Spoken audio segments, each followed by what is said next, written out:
Hai teman-teman semua, kembali lagi nih. Kali ini bersama dengan aku Liona dan aku Letiza. Kita selaku host pada podcast kali ini nih teman-teman. Oke. Nah, pada Podsaka kali ini kita mau bawain tema yang berkaitan dengan kehidupan kita nih, yaitu kesehatan mental anak. Sebelumnya sahabat Podsaka udah pada tahu belum apa itu kesehatan mental anak? Penting gak sih sebenarnya buat kita? Pasti pada penasaran kan? Oke, kali ini kita tuh mendatangkan dan ada kakak-kakak yang mana kakak-kakak yang keren banget. Kakak-kakak narasumber nih yang udah kita undang.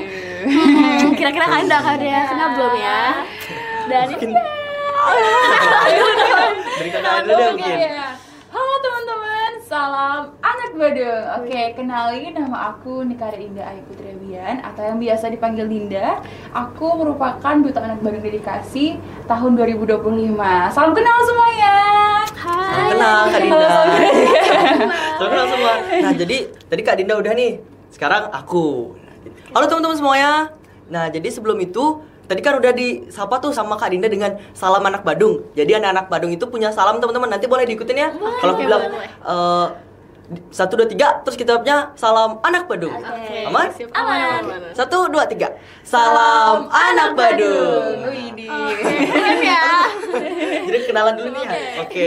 Jadi halo teman-teman semuanya, kenalin nama aku Komang Triananda Awidianata. Aku akrab disapa Triananda. Dan saat ini aku menjabat sebagai Duta Anak Badung Persahabatan tahun 2025. Salam kenal teman-teman semuanya. Salam kenal Katria. Oke, gimana nih kakak-kakak? Kayak how did you feel setelah diundang menjadi narasumber yang dimana kayak membahas kayak pembahasan yang kayak udah umum tapi kayak dianggap sepele gitu. How did you feel? Kayak apakah kayak gugup atau kayak deg-degan atau justru kayak excited kayak buat kayak jawab-jawab pertanyaan kita nih?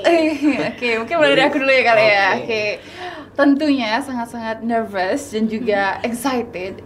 Actually it's such an honor guys, sangat-sangatlah sebuah kehormatan buat kami berdua diundang kemari ke sini untuk membahas betul tadi dikatakan oleh Leona, yakni pembahasan yang terkadang mungkin kedengarannya sepele ya, tapi ternyata tuh perlu kita kulik lebih lanjut lagi gitu. Itu sih. Kakak, gimana dari kakak nih? Kalau dari aku sendiri nih, dari Trian itu merasa bangga banget sih bisa duduk di sini ya. Karena kan di tahun lalu tuh 2023 tuh ada juga Podsaka, dan di tahun ini ada lagi nih dengan mengundang Duta Anak Badung. Jadi terima kasih banyak kepada kakak Usis dan kakak broadcasting Podsaka. Oke, kita langsung aja ke topik pertama. Jadi tuh kita mau tanyain ada satu pertanyaan yang kayak kira-kira kesehatan mental anak itu apa sih Kak? Gimana nih menurut Kakak? Kesehatan mental anak ya, mungkin boleh? Oke. Kesehatan mental anak itu adalah kondisi anak-anak dalam memahami suatu hal. Jadi kondisi mereka secara emosional, secara psikologis itu adalah kondisi ataupun kemampuan mereka. Tapi kita semua tahu teman-teman, kalau semisalkan kesehatan mental anak itu kerap kali dan sering kali disepelekan. Ketika anak-anak yang mereka merasa sedih, merasa terabaikan, tetapi mereka tidak dikulik maupun tidak didengar oleh orang-orang yang memang memiliki capability atau sebuah kapabilitas untuk mendengarkan anak-anak. Jadi syukur banget kami diundang ke sini untuk membahas pertanyaan itu, dan kita akan membahas lagi lebih dalam lagi nggak sih nanti Iya, Kak? betul banget tuh. Apalagi melanjutkan kata Kak Dinda tadi tuh, kesehatan mental pada anak. Itu benar banget ya teman-teman, tidak boleh disepelekan karena setiap anak punya hak-haknya dan yang patut kita jalankan hak-haknya. Ternyata gitu ya Kak. Ternyata kesehatan mental anak itu penting banget nih guys buat masa depan kita. Oke, biar nggak lama-lama lagi, langsung aja kita bacain pertanyaan yang ada di question box @osis Osaka. Oke, kita langsung spill aja ya pertanyaannya dari Boleh. siapa ya. Oke, dari @yesai_gosa. Pertanyaannya kayak menarik banget. Jadi tuh apa aja faktor yang mempengaruhi kesehatan mental pada anak nih Kak? Gimana nih? Faktor Mungkin dari Trian dulu deh ya. Oke. Dari Trian sendiri tuh, setahu Trian ada 2 faktor teman-teman. Jadi yang pertama itu ada faktor internal, dan yang kedua itu ada faktor eksternal teman-teman. Jadi kita bahas dulu dari faktor internal. Nah, biasanya faktor internal ini dialami langsung oleh anak tersebut teman-teman. Dan ada salah satu faktornya yakni gen atau genetik teman-teman. Pasti kita di sini lahir dari keturunan ya teman-teman. Pasti kita mengetahui bahwa kita lahir mungkin dari nenek moyang kita yang memiliki sifat yang sama dengan kita gitu. Nah, jadi genetik itu sangat mempengaruhi kesehatan mental pada anak teman-teman. Apabila leluhur ataupun nenek moyang kita memiliki kesehatan mental yang kurang baik, maka anak tersebut juga dapat dipengaruhi oleh kesehatan mental tersebut teman-teman. Mungkin mau ditambahin dulu Kak? Oke, mungkin dari internal aku tambahin teman-teman ya. Jadi sempat aku baca terkait bahwa ketika nih seorang ibu memiliki gangguan mental yang namanya itu ADHD atau kita kenal dengan ADHD, itu merupakan suatu kondisi yang bisa diturunkan ke anaknya. Jadi anak itu bisa berpotensi untuk terkena ADHD walaupun dia itu masih belum tumbuh kembang sedewasa aku sekarang mungkin teman-teman. Lalu juga kita tahu mungkin ada namanya Down syndrome dan juga autism. Jadi Down syndrome itu adalah ketika kondisi kromosom ke-23 atau ke-22 itu yang seharusnya 2, tetapi anak tersebut memilikinya 3 teman-teman. Jadi ketika nih anak-anak Down syndrome merasa mungkin orang sekitarnya itu tidak seperti mereka, ataupun mereka memiliki kesulitan dalam memahami sesuatu hal yang seharusnya bisa dipahami orang umum pada orang-orang pada umumnya. Tapi jika mereka merasa down, merasa tidak bisa, itu tentu saja dapat berpengaruh itu teman-teman. Ya betul banget tuh. Jadi tadi kan udah satu faktor nih, faktor internal. Sekarang kita bahas yang faktor eksternal teman-teman. Nah, faktor eksternal ini dibagi jadi 3 lagi teman-teman. Itu ada faktor keluarga, sekolah, dan juga masyarakat. Nah, dari faktor keluarga nih teman-teman, kita kan ketahui bersama bahwa kita dilahirkan dari seorang ibu. Tentu pasti kita akan melaksanakan ataupun melakukan kegiatan itu sehari-hari bersama keluarga nggak sih? Iya, betul. Kita pulang dari sekolah udah disambut keluarga untuk makan siang bersama ataupun lain sebagainya gitu. Nah, kesehatan mental anak dapat terganggu apabila kayak gini contohnya teman-teman. Misal, aku sebagai seorang anak, hak-hakku sebagai seorang anak itu tidak dipenuhi teman-teman. Misalnya hak bermain, hak untuk mendapatkan nama, kebangsaan, dan lain sebagainya. Itu tidak dipenuhi. Maka anak tersebut dapat terganggu kesehatan mentalnya tuh teman-teman. Nah, yang kedua itu ada dari faktor sekolah. Nah, dari faktor sekolah ini sangat luas ya teman-teman. Misalnya dari Leti dan juga Leona. Itu kan hari ini lagi sekolah gitu tadi ya. Dan juga kita sedang ada di jenjang SMA. Pasti kita punya teman, kita punya guru-guru yang asik gitu mungkin. Nah, itu juga dapat mempengaruhi kesehatan mental pada anak teman-teman. Tergantung bagaimana cara Letiza dan Leona, sorry.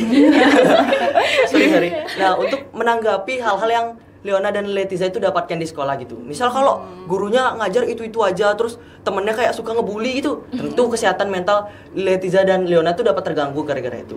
Sebentar ya teman-teman, kayak kita punya asik lagu 10 hak anak. Oh, lagu 10 hak anak. Oke, kita coba nyanyi dulu ya, oke. 1, 2, 3. 10 hak anak yang harus didapat, bermain, pendidikan, dan perlindungan, nama, kebangsaan, makanan, kesehatan, rekreasi, kesamaan, peran dalam pembangunan. Nah, itu dia teman-teman, 10 hak anak yang harus dipenuhi. Iya, betul banget gitu. Jadi biar nanti kalau pembahasan ke depannya kita ada bilang memenuhi hak anak, tapi hak anaknya apa? Gitu. Nah, itu dia 10 hak anak ya teman-teman. Udah boleh lanjut nih Kak? Boleh. Jadi ke faktor yang ketiga atau yang terakhir ya teman-teman, itu ada faktor dari masyarakat. Nah, biasanya kalau kita mengikuti kegiatan di luar rumah dan di luar sekolah, itu dapat mempengaruhi kesehatan mental pada anak tersebut. Misal nih, kita lagi di jalan gitu, terus tiba-tiba ditabrak, itu kan pasti punya trauma berat akan hal itu. Jadi anak-anak itu punya kesehatan mental yang kurang baik mungkin gara-gara hal di luar masyarakat itu yang kurang dikendalikan gitu. Gitu sih teman-teman dari aku. Oke. Gitu ya, banyak banget ya faktor-faktornya. Oke, lanjut ke pertanyaan selanjutnya dari @Mcisa. Pertanyaannya, menurut kakak-kakak, apakah pembelajaran dapat mengganggu kesehatan mental anak? Gimana tuh ya? Ini kayak expert banget tadi pembahasannya. Pastinya sih. Iya, gitu ya. Mungkin mau dari kakak ya? Oh, oke, boleh dari aku ya. Jadi tentu dapat mengganggu pembelajaran. Contohnya nih, sekarang Letiza kan kelas berapa? 11. Kelas 11. Letiza itu mungkin lagi pembelajaran bahasa Inggris. Letiza itu mungkin salah pronunciation ya. Contoh misalkan cup, tapi mungkin Letiza jawabnya cup gitu misalnya. cup gitu mungkin. Nah, mungkin guru itu yang seharusnya mendidik dan juga membimbing, tapi justru menyalahkan pronunciation dari Letiza. Jadi itu tentu dapat mengganggu tumbuh kembang Letiza itu sendiri gitu. Seharusnya diberitahu cara pronunciation yang sebenarnya adalah cup gitu. Daripada menyalahkan cara bacanya tuh nggak cup tapi cup gitu. Tapi jadinya nanti kan Letiza kayak aku yang udah mau belajar tapi justru dengan diberikan perilaku seperti itu jadinya tuh ya malas belajar dong pastinya seperti itu. Dan itu sih dari aku, dari guru dan juga dari kurikulum itu juga penting banget sih teman-teman ya. Ya, benar banget. Nah, kalau boleh aku tambahin sedikit nih teman-teman. Jadi kalau faktor sekolah seperti yang aku bilang tadi itu tidak hanya dari guru dan kurikulum saja, tapi ada dari teman-teman nih yang tadi kayak aku sebutkan gitu. Misal si A suka ngebully si B gitu, terus si B punya trauma dan punya pengalaman yang buruk akan hal itu. Jadi kesehatan mental pada anak itu juga dapat terganggu dari hal itu. Gitu sih. Iya, so mungkin boleh tahu lagi, misalkan temen nih, kita juga perlu tahu teman-teman dan memilih. Bukan berarti kita nggak boleh temenan sama semua orang ya, tapi kita juga harus memilih dan memilah siapa yang menjadi teman kita. Kita tetap harus respect dan menghargai semua orang, terlebih lagi apapun backgroundnya mereka atau latar belakangnya mereka. Cuman kita perlu kayak kita juga perlu menimbang dan memikirkan kembali siapa yang mungkin perlu masuk dalam lingkungan kita, mungkin ke temen level 5 kita mungkin level 5 gitu ya mungkin ya. Gitu sih. Jadi kita perlu menimbang lebih lagi karena yang namanya pasti akademik kita sebagai seorang siswa mungkin ada rasa juga pengen dapat nilai bagus, dapat nilainya mungkin juga teman-teman pernah nggak sih kalau misalkan dapat nilai 90 tuh sedih harusnya 100. Nah, tapi kalau aku mungkin pernah ya, Enggak kayak Jadi aku tuh sempat ngerasa sedih yang harusnya dapat nilai 100 tapi dapat nilai 90, tapi setelah aku pikir-pikir kembali itu adalah tindakan yang salah. Daripada kita menyalahkan keadaan, kita seharusnya mengapresiasi diri kita sendiri. Ya nggak sih? Benar. Terima kasih diriku mungkin sudah berusaha sejauh ini gitu, kayak gitu. Itu banget. Oke, jadi begitu ya teman-teman, informasi dari kakak-kakaknya kayak wow banget karena dijelasinnya bener-bener kayak rinci, lebih luas banget. Jadi kita kayak bisa tahu dan juga kembali lagi ke diri kita masing-masing ya kak, gimana menerimanya nanti. Oke, langsung aja ke pertanyaan selanjutnya dari @ferry_alap. Jadi pertanyaannya itu, apa saja dampak jika kesehatan mental anak diabaikan? Gimana nih? Dampak. Kalau dari dampak tuh pasti banyak banget sih teman-teman ya. Apalagi tadi ada kata yang menyebutkan diabaikan, betul? Yes, bener banget. Jadi pasti akan mengarah ke dampak negatif teman-teman atau ke dampak buruk. Contoh nih, anak tersebut jadi kurang percaya diri dan lain sebagainya gitu teman-teman. Jadi membuat anak tersebut tidak terpenuhi hak-haknya dan tidak bisa menjalankan hari-harinya dengan baik gitu. Yang semisal dia harus sekolah, harus belajar, harus mengerjakan tugas, tapi dengan punya kesehatan mental yang kurang baik, anak tersebut mengalami kesusahan dalam belajar, dalam berkomunikasi dan bersosialisasi. Itu sih mungkin. Terabaikan ya, kata-kata terabaikan tuh menurutku ini cukup cukup perlu kita tekankan kembali karena kita tahu bahwa Indonesia itu dicap sebagai negara fatherless country ya teman-teman ya. Jadi ada kondisi kehilangan seorang sosok figur ayah ataupun ada rasa absen ataupun terabaikan sosok figur tersebut yang seharusnya memenuhi anak itu. Jadi kalau misalkan nih, kita kan semua tahu bahwa anak pertama kali pasti mengenal adalah orang tua. Orang tua yang seharusnya memberikan pondasi dasar dari tangga-tangga nanti ataupun lantai dan nanti anak-anak bisa membangun dinding-dinding lebih lagi terkait masa depan mereka. Tapi justru lantainya itu rusak, lantainya itu ada yang bolong-bolong dan tidak layak untuk anak tersebut tinggali. Jadi kita semua harus tahu bahwa yang namanya rasa diabaikan tuh pasti nggak enak banget nggak sih? Yang seharusnya kayak aku ada loh di sini, tapi kok aku tidak dianggap sama sekali. Jadi perlu yang namanya kita mengulik lebih lagi. Kalau misalkan nih buat orang tua mungkin di luar sana ya, mohonlah untuk lebih peduli lagi dengan apakah anak-anaknya sudah makan, apakah bagaimana, mungkin sekadar pertanyaan tentang gimana sekolahnya hari ini gitu. Itu pasti sangat-sangat berpengaruh banget kan. Mungkin di sekolah tuh dia dapat pembulian, mungkin dapat tindakan kekerasan dari sekolah, tapi orang tua tidak tahu sama sekali. Jadinya anak-anaknya pendiam, tidak mau mengungkapkan pendapatnya seperti apa, seperti itu. Ya, ternyata bahaya juga ya guys kalau misalnya kita tuh nggak merhatiin kesehatan mental kita. Oke. Sip, langsung aja kita nih ada last question. Cepet banget ya, nggak ngerasa. Dari @macha_qwq. Jadi pertanyaannya, faktor apa saja yang dapat menyebabkan anak zaman sekarang merasa rendah diri, kayak insecure gitu kak? Faktor zaman sekarang nih ya. Sangat banyak sih ya kalau dari zaman sekarang. Nah, apalagi kita tahu nih sekarang kita hidup di era globalisasi gitu. Era di 4.0 nggak sih namanya kak? 5.0 nggak sih kan sekarang? Udah level 5 nih, udah kayak teman level 5 gitu. Nah, jadi di era sekarang nih anak-anak tuh udah mudah teman-teman mengakses informasi ataupun mengakses apapun dari internet. Dan sudah ada gawai, sudah disupport oleh orang tua untuk membeli sesuatu yang dimana membuat anak tersebut mudah untuk mengakses informasi yang tidak layak anak. Nah, di situ kesehatan mental pada anak itu dapat terganggu, teman-teman. Jadi dengan kurangnya pengawasan orang tua, dengan penggunaan gawai dan gadget, anak-anak tersebut mudah merasa minder. Misal contohnya nih, aku misalnya ngepost diriku sedang podcast hari ini, tapi ada haters nih banyak teman-teman bilang kayak, apa sih cuman podcast di sekolah doang.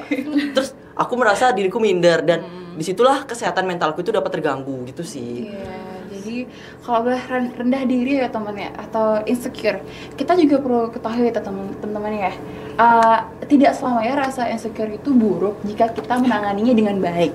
Contoh nih, kita membuat ada namanya rasa insecure, kita ngerasa bahwa diri kita mungkin ada kurang di bagian A atau B, itu tentu perlu kita menimbangkan kembali, kita perlu evaluasi kembali apa yang sekiranya salah dari perilaku kita.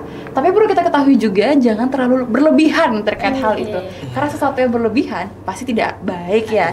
Contoh juga ini, aku sebagai seorang perempuan pastinya seringkali melihat mungkin cewek-cewek cantik ya di Instagram, mungkin baju mereka bagus, mungkin skincare yang mereka 1 juta 2 jutaan gitu ya, kayak bener-bener yang wow banget. Nah itu kerap kali buat aku ngerasa kayak, kok aku nggak kayak mereka ya, kok aku kayak apa sih sebenarnya yang membedakan aku sama mereka? Bukan aku juga sama manusia ya, tapi perlu lagi yang namanya kita kayak cukup pertama apresiasi dulu diri kita sendiri, kayak you are enough. You are not you don't have to be someone else, you know, like you just have to be yourself. Itu sih kata-kataku anjir. Wah, ya. Nah, bener banget tuh. Melanjutkan mungkin dari yang tadi Kak Dinda bilang, kan tadi aku udah bilang tentang informasi layak anak nih ya teman-teman. Nah, gimana kalau anak-anak itu menggunakan informasi ataupun menggunakan gawainya itu untuk ke hal yang positif? Contohnya nih teman-teman, pada tanggal 26 Juli kemarin tahun 2025, Forum Anak Daerah Kabupaten Badung melaksanakan Swakarya Praba yang merupakan akronim dari suatu wujud kreativitas budaya dan prestasi anak Badung.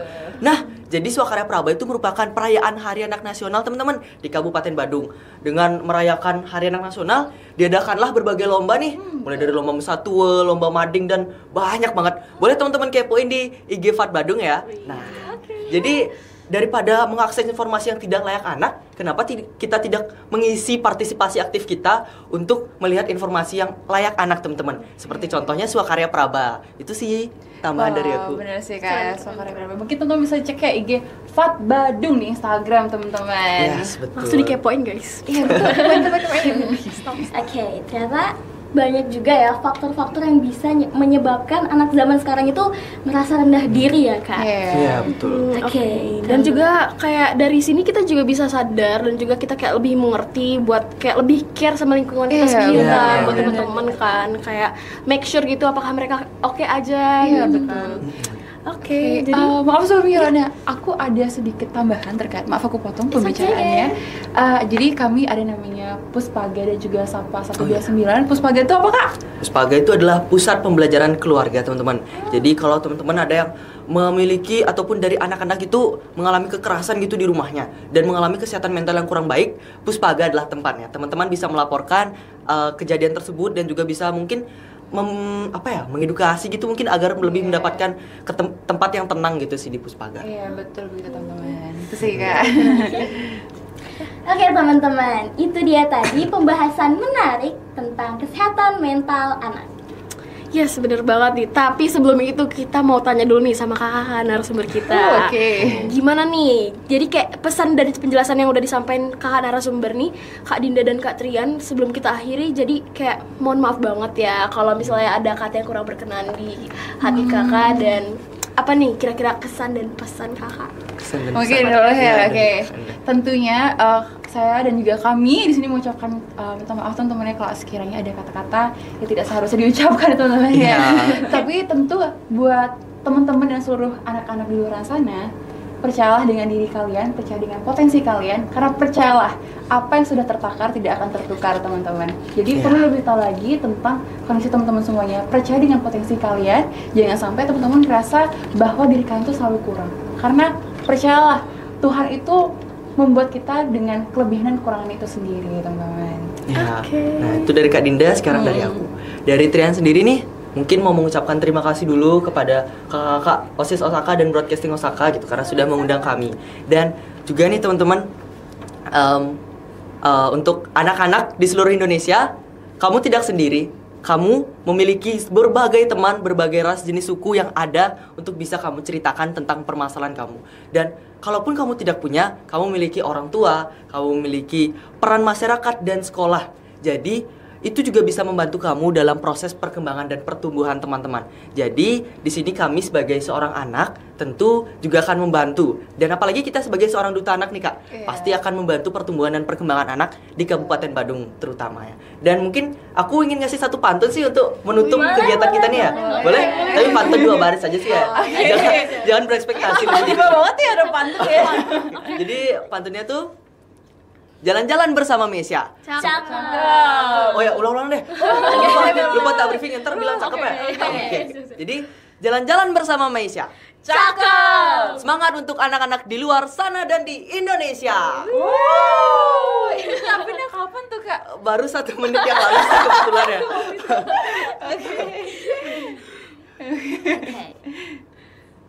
Ya, jadi podcast kali ini kiranya membawa wawasan dan juga motivasi bagi teman-teman di luar sana yang lagi mungkin lagi bertentangan dengan dirinya sendiri. diri sendiri dan juga masa tumbuh kembangnya mereka. Jadi, ya, sampai bertemu di Podsaka